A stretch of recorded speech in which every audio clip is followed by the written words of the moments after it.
হবে আল্লাহর আনুগত্য লাভ করবে। সুবহানাল্লাহ বলেন। সম্মানিত হাজিরিন, আল্লাহ সুবহানাহু ওয়া তাআলা কোরআন কারীমের মধ্যে জানাইলেন বান্দারে বিসমিল্লাহির রাহমানির রাহিম। আল্লাহ আল্লাহ তাআলা জানাইলেন বান্দারে ইয়া আইয়ুহাল্লাযীনা আমানু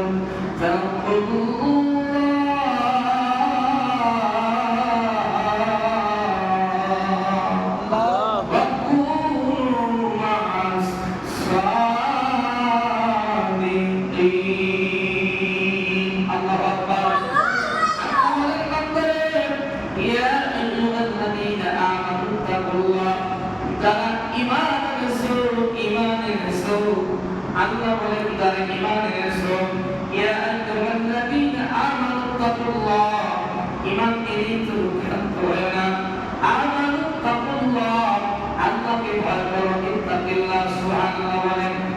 তাহলে যারা ঈমানদার তারা কাকে ভয় করবে? আল্লাহ। আরো জোরে বলেন। ঈমানদার তিনি মাউতের জবাব, পাহাড় সমান যদি মুসিবত চলে আসে সুদ খাবে না, খাবে কি? জোরে বলেন। যদি পাহাড় পরিমাণ যদি আপনার বান্দার যদি বিপদ চলে আসে বান্দা কখনো ঘুষ খাবে না। এবং আল্লাহ বলেন বান্দা ঈমান আনার সাথে আমাকে তোমরা ভয় করো, অকুনু মা'আস সাদিকিন। আর আমার সত্যবাদী আল্লাহ যারা আমার কথা আমার হাবিবের কথা তোমাদেরকে শোনায়, এই আল্লাহওয়ালা সত্যবাদীদের সাথে তোমরা হয়ে যাও। আল্লাহ সুবহানাল্লাহ। সত্যবাদীরা যারা কোরআন সুন্নাহর সঠিক ব্যাখ্যা মানুষকে দেয়। আপনার হাবিব প্রশ্ন করা হলো, ইয়া রাসূলুল্লাহ, ইয়া হাবিবাল্লাহ, আপনি দুনিয়া থেকে পরদা করবেন, সাহাবায়ে কেরাম থাকবে না, এরপরে ইসলামের কি হবে? বান্দারা কার কাছে যাবে সত্য কথা শোনার জন্য? সুবহানাল্লাহ বলেন। আপনার হাবিব বলেন, ও আমার সাহাবীরা, আল্লাহ তাআলা কোরআন কারীমের মধ্যে জানাই দিলেন বান্দারে ওয়াকুনু মা'আস সাদিকিন, যারা সত্যবাদী আল্লাহওয়ালা কোরআন সুন্নাহর কথা যারা বলবে, এই হক্কানি পীর, হক্কানি ওলিরা, হক্কানি আলেম ওলামা, হাফেজ মাওলানা যারা সত্য কথা বলবে, এই সত্যবাদী বান্দার কাছে যারা সত্য বলবে এদের তোমরা সঙ্গী হয়ে যাবে। সুবহানাল্লাহ। যারা সত্য বলবে এদের সাথে হয়ে যান। কিন্তু যারা ওই বিচারে যায় 500, 1000 টাকার জন্য সত্যকে মিথ্যা বানা বেড়ায়, আছে কিনা? জোরে বলেন। নির্বাচন সময় একজন চরিত্র যদি দাগ থাকে তা ফুলের মতো পবিত্র, কথা পায় না। একজন যদি নামাজ না পড়ে তাও সে হাজার হাজার তার সাথে ঘরে লোকজন আছে কিনা? কিন্তু একজন ঈমানদার সাথে বান্দা থাকতে চায় না। আল্লাহ বলেন না, আসল কথা হলো যারা ঈমানদার হবে সে যদি রিকশাওয়ালা হয়, একজন যদি ঠেলাওয়ালা হয়, তোমরা তাদের সঙ্গে হয়ে যাও, কিন্তু বেনামাজি বেঈমানদের সঙ্গে তোমরা যাও না। আল্লাহ বলছেন যারা বেনামাজি তাদের কাছে তোমরা যাও না। কিন্তু আমরা টাকা পেলে যদি 200 টাকা পাই, মিছিলে যায় যদি একটা চা পাওয়া যায়, এক প্যাকেট যদি মহব্বত বিড়ি পাওয়া যায়, কথা পায় না। বিড়ির নাম কি? বিড়ির নাম হচ্ছে মহব্বত বিড়ি। বাড়িতে ভাই ভাইয়ের মাথা ফাটায়, বাবা ছেলের মাথা ফাটায়, কিন্তু বিড়ি চালিয়ে কি বিড়ি? কথা পায় না। বিড়ি হলো মহব্বত বিড়ি, কিন্তু ভাই ভাই মহব্বত নাই, আছে কিনা বাবা? এবং ইসলামকে আজকে নষ্ট করে দিল এই নাস্তিকেরা, কিন্তু মুসলমান আমরা বুঝতে পারলাম না।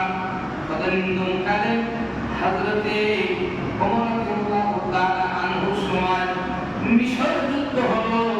এই মিশরের অবস্থা এমন ছিল, এই মিশর নদে পানি আসতো না, একটা বিষয় করলে পানি আসতো। এই যে মিশরের মধ্যে যত নাস্তিক রয়েছে, যত উগ্রবাদীরা রয়েছে, তারা আল্লাহকে মানত না, দেব দেবীর পূজা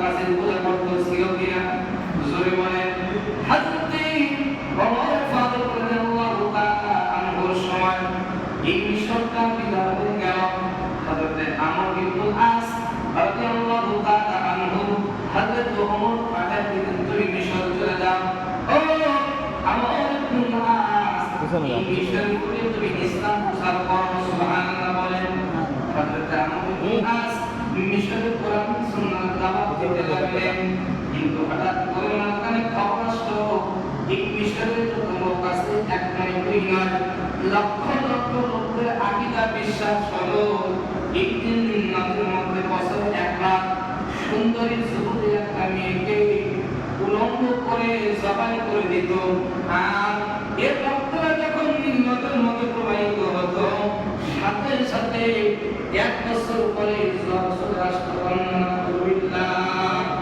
এই কথাটা হযরত ওমর ইবনে আস আমর ইবনে আস আল্লাহর হাবিব সাল্লাল্লাহু এখানে যখন চলে গেল এবার বলা হলো আমর ইবনে আস এই যে একটা কুসংস্কার মিশর তো বিজয় হয়ে গেছে তার পক্ষে মাত্রা চুপ করে আছেন মুসলমানরা বলবো এইটা বন্ধ করতে হবে হযরত আমর ইবনে আস উনি সকল সঙ্গীদেরকে নিয়ে দরবারে নিয়ে উনি নজর করে দেখলেন হাজার হাজার মানুষ একটা সুন্দরী রমণীকে সাজায়া গোছায়া নাচতে নাচতে দৌড়াদৌড়ি করতে করতে ওই তিন নম্বর দিকে চলে যায় হযরত আমর ইবনে আস হাবিবুল্লাহ নবী সাহাবী উনি দরবারে চলে করে শান্তি দ্বারা গেলেন আর বললেন ও মিশরের লোকেরা খবরদার আর তুই একটা পাও শান্তি দিকে যাও আমর ইবনে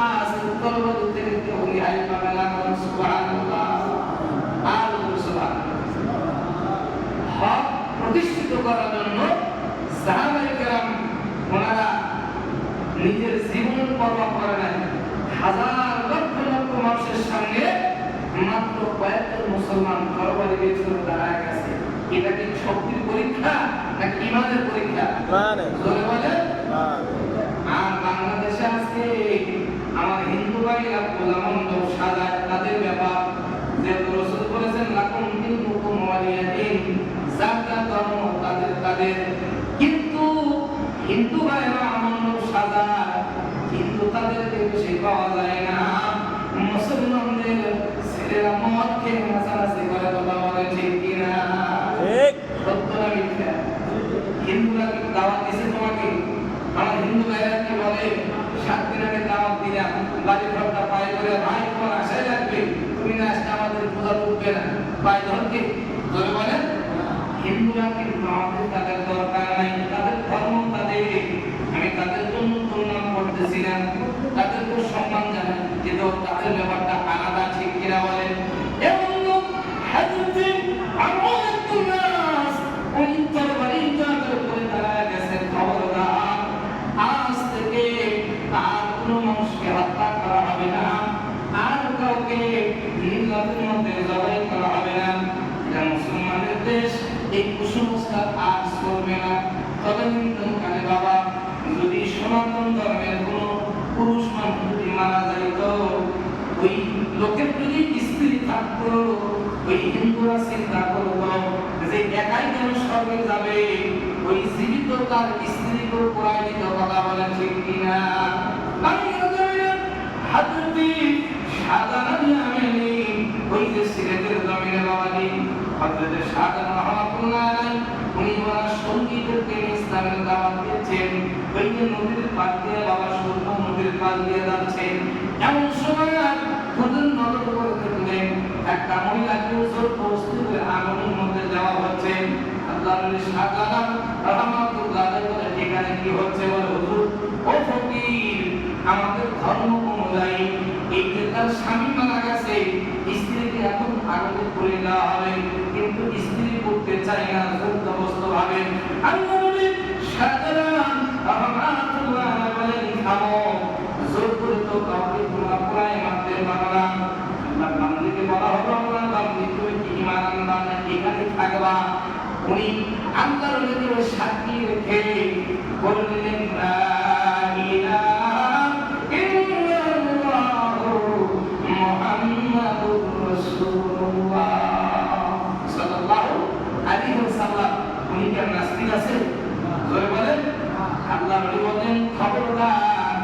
একে তোমরা আর পড়াইতে পারবে না, এটা কোনো নিয়ম হতে পারে না। তোমাদের ধর্ম তোমরা পুরাই দাও, ভালো কথা, এটা তোমাদের একটা ব্যাপার। কিন্তু জীবন্ত মানুষকে কেউ জীবনের প্রতি কেউ জুলুম করা যাবে না। কথা বলা ঠিক কিনা? অধিকার কাউকে দেওয়া হয় না। মহিলা কান্না করে মুসলমান হয়ে গেল, ওই দিন থেকে এই বাংলার জমিনে জীবন্ত মহিলারা কোরআন হাত থেকে বেঁচে গেল। সুবহানাল্লাহ। এই জন্য আমার আল্লাহ কোরআনুল কারীমের মধ্যে জানাই দুনিয়া আইয়ুহাল্লাযীনা আমানু তাকুল্লাহ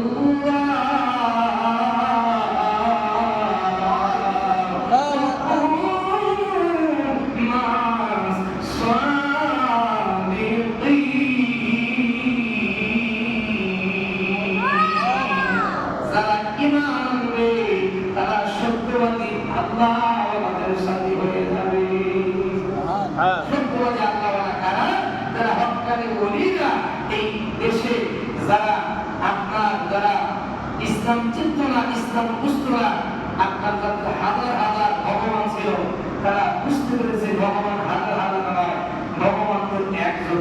কথা বলে ঠিক কিনা? তিনি হলেন আমাদের আল্লাহ। হাজার হাজার ভগবান হতে পারে না, তার কারণ হলো আল্লাহ তাআলা বলেছেন লিল্লাহি মা ফিস সামাওয়াতি ওয়াল আরদ, আসমান জমিনের মধ্যে যা কিছু আছে এই সব কিছু পরিবর্তনকারী এবং মালিক হলাম আমি, একমাত্র আল্লাহ। সুবহানাল্লাহ। হযরত আমর ইবনে আস তিনি তরবারি চালান, তারা কাছে খবরদার কেউ সামনে আগাবে না। এই সময় হিন্দু অঞ্চল পণ্ডিত কালামর ক্লাস, ঠিক আছে আপনারা ইংলিশ বিজয় করেছেন, আপনাদের ধর্ম ইসলাম, ঠিক আছে মানব, কিন্তু আমাদের ক্লাস, কিন্তু আমাদের এই পানিটাকে এনে দিবে বছর বছর। এই প্রাচীন কাল থেকে হাজার হাজার মেয়েকে আমরা জবাই করে দিয়েছি। ও নবীর সাহাবী, আমি একটা শর্ত আপনারে হত্যা করা বাদ দিতে পারি, এই নদীর মধ্যে পানি এনে দিতে হবে। সুবহানাল্লাহ। এটা কি সাধারণ কোনো ব্যাপার? জোরে বলেন। হযরত আমর ইবনে আস হাবিবুল্লাহ নবীর সাহাবী, উনি বললেন ঠিক আছে, আমার একটা সিফাত সালাম আছে, এই অর্থ জানা করিবা। হযরত আমিরুল মুমিনিন সাইয়েদনা ওমর ফারুক রাদিয়াল্লাহু তাআলা আনহু ওনার সাথে আমরা কিন্তু কথা বলি, কিন্তু তার আগ পর্যন্ত খবরদার এই গিরটা তোমরা হাত দিতে পারবা না। সুবহানাল্লাহ বলেন। উনি একখানা সিগারেট নিয়ে আমিরুল মুমিনিন মিশরের এই অবস্থা, যুবতী মেয়েদেরকে জবাই করে দিচ্ছে, এই কুসংস্কারের মধ্যে তারা আছে, আপনার একটা ব্যবস্থা করে দিন। হযরত আমিরুল মুমিনিন উনি স্মৃতির মধ্যে রেখে দিলেন নিম্নরে, যদি আল্লাহ তোমাকে বানিয়ে থাকে এইবার পানি আসবার জীবনে আর চাইতে পারবা না, আর আল্লাহ যদি তোমাকে না বানায় তোমার ইচ্ছা। সুবহানাল্লাহ। সম্মানিত হাজিরিন, এই চিঠিগুলো দেখো আমর ইবনে আসের কাছে দেওয়া হলো। আপনি বিসমিল্লাহ বলে নদীর মধ্যে চিঠিটা ফেলে দিবেন। সুবহানাল্লাহ বলেন। হযরত আমর ইবনে আস বিসমিল্লাহ বলে চিঠিটা নদীর মধ্যে ফেলে দিলেন। আজ থেকে 1400 বছর আগে ওই দিন নদীর মধ্যে পানি আসলো, আজ পর্যন্ত এক ফোঁটা পানি কোনদিন ফুরায় না। আল্লাহ সুবহানাল্লাহ। পৃথিবীতে দুইটা পানি, দুইটা নদী সরাসরি জান্নাত থেকে আসে। কয়টা নদী? জোরে বলেন। আপনারা কি জানেন তার দুইটা নাম কি? জোরে বলেন।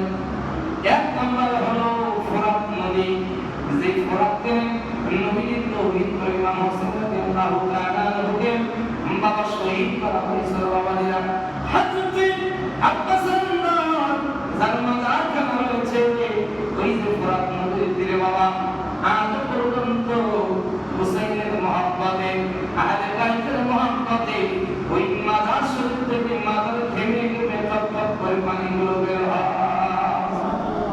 এটাই হলো হুব্বে রাসূল, নবী পাকের মহব্বত, আহলে বাইতের ভালোবাসা। মাজার থেকে বাবা আজও পানি বের হয়। কিন্তু দুঃখের বিষয় হলো যারা আমাদের বাংলাদেশে আজকে ওলি আউলিয়াদের উসিলায় আজকে তারা ইসলাম পেয়েছে, তারা আজকে ওলিদের মাজার ভাঙতেছে। কথা বলেন। আজকে ওলিদের মাজার আগুন দিচ্ছে কারা? ওয়াহাবি বাতিল ওয়াহাবুররা যারা হলো ওই সময় আল্লাহর ঘরে যারা সূরা দিয়েছে, আল্লাহর হাবিব বলেছেন বাতিলের সংখ্যা হবে বেশি আর হকের সংখ্যা হবে কম। বাংলার জমিনে 72 জনের কাফেররা ইমানদার ছিল কম, জাহিল ছিল বেশি। আজকে বাংলার জমিনে জাহিলরা তাওহীদি জমাতা তারা দাবি করে, আল্লাহর ভিতরে মাজারে আগুন দিয়া মাজারে দেন মাজারে সেনারগার গরু ছাগল উত্তম ভেড়া সব চুরি করে নিয়ে যায়। এদের আমার নাম দিয়েছে তাওহীদি জমাতা। কথা বলে ঠিক কিনা? যারা একটা ডাকাত তো গল্প করে তার আমি ডাকাত, আর যারা তাওহীদি জনতা নাম দিয়েছে, একটা কথা মনে রাখবেন, সব ইসলাম কিন্তু ইসলাম নয়। বুঝতে পেরেছেন তো? নাম বললাম না, সব ইসলাম ইসলাম নয়। যেখানে দেখবেন আয়াতে বাইতের বিরুদ্ধে কথা হচ্ছে, ওলিদের বিরুদ্ধে কথা হচ্ছে, হ্যাঁ আমি আপনাদেরকে সাধুবাদ জানাবো, আমরাও করব। যারা ভণ্ডামি করে গাঁজা খায়, এরকম কেউ আছে কিনা? যারা নারী নিয়ে বেপরদা করে, নাচানাচি করে, আমরা তাদের আহলে সুন্নাত ওয়াল জামাত তাদের পক্ষে। যারা ভণ্ডামি করে তাদেরকে আত্মা মানে, কিন্তু যারা হক পথে আছে, আল্লাহর ওলি যারা আছে, তাদের মাঝে তো বাড়ি ঘর পরিবার নাই। কথা বলা ঠিক কিনা? দেখো যে আবু সালামের সঙ্গে করতেছিলাম, হযরত আবুল আস উনি সিটিখানা ছেড়ে দিলেন। আজ পর্যন্ত এই 2 নম্বর হলো নিম্নত। 2 নম্বর কোনটা? নিম্নত। একটা হলো পুরাতনী, 2 নম্বর হলো নিম্নত। এই দুইটা নদী সরাসরি জান্নাত থেকে আল্লাহ তাআলা দিয়েছেন। সুবহানাল্লাহ। কাজেই আল্লাহ তাআলা আমাদের সকলকে যেন হেদায়েত দান করে, সকল করে আমিন। আমাদের যারা ছেলেমেয়েরা যারা আছে, যারা মুসলমান, তারা কখনো পূজা মণ্ডপে যাবে খবরদার। ইব্রাহিম আলাইহিস সালাম ওনাকে বলা হয়েছিল যে তুমি মেলায় ছিল, উনি বলেছেন ইন্নী সাকিম, আমি অসুস্থ। কিতাবের হাদিসের বর্ণনা দেখছে উনি অসুস্থ ছিলেন না, কিন্তু উনি ঈমানের দিক দিয়ে অসুস্থ, যে মেলায় গেলে ঈমান নষ্ট হবে। আর আজকে মুসলমানের বাচ্চারা, সন্তানেরা আজকে দল বেঁধে বেঁধে গরু সামান নিয়ে গিয়ে মেলা দিয়ে ঘরে। কথা বলা ঠিক কিনা? এটা ডাইরেক্ট হারাম হারাম হারাম। তুমি যত আমল কর না কেন, নবী যদি না যায় তুমি যাও আমল করে। কথা বলেন? আমার হিন্দু ভাইরা যে মন্ডপ দান করে, হিন্দু ভাইরা পূজা করবে, এটা তাদের ব্যাপার, তুমি যাও কেন? তোমার কি লজ্জা করে না? রাসূল বলেছেন লাকুম দীনুকুম ওয়ালিয়া দীন, যাদের ধর্ম তাদের। আমরা এই যে নামাজ পড়ি, এই যে ওয়াজ নসিহত করি, এই যে ব্যবহার করি, জিয়ারত করি, দাওয়াত দিই, আর কোনদিন আসে? জোরে বলে জীবন আসবে না। তুমি যাও কেন? বোঝা গেল? এই যারা লাকুম দীনুকুম ওয়ালিয়া দীন, আল্লাহর হাবিব বলেছেন ফাওয়াইদুল লিল মুসাল্লিন, নামাজ পড়তে আসবে ঠিকই, তারা নামাজ থেকে অভিশাপ নিয়ে বাড়ির মধ্যে চলে যাবে। যে বাবা ওই হাত পা যত তুমি পাতে করলে কাজ হবে না, আগে ভিতরে পরিষ্কার করতে হবে। ঠিক কি না?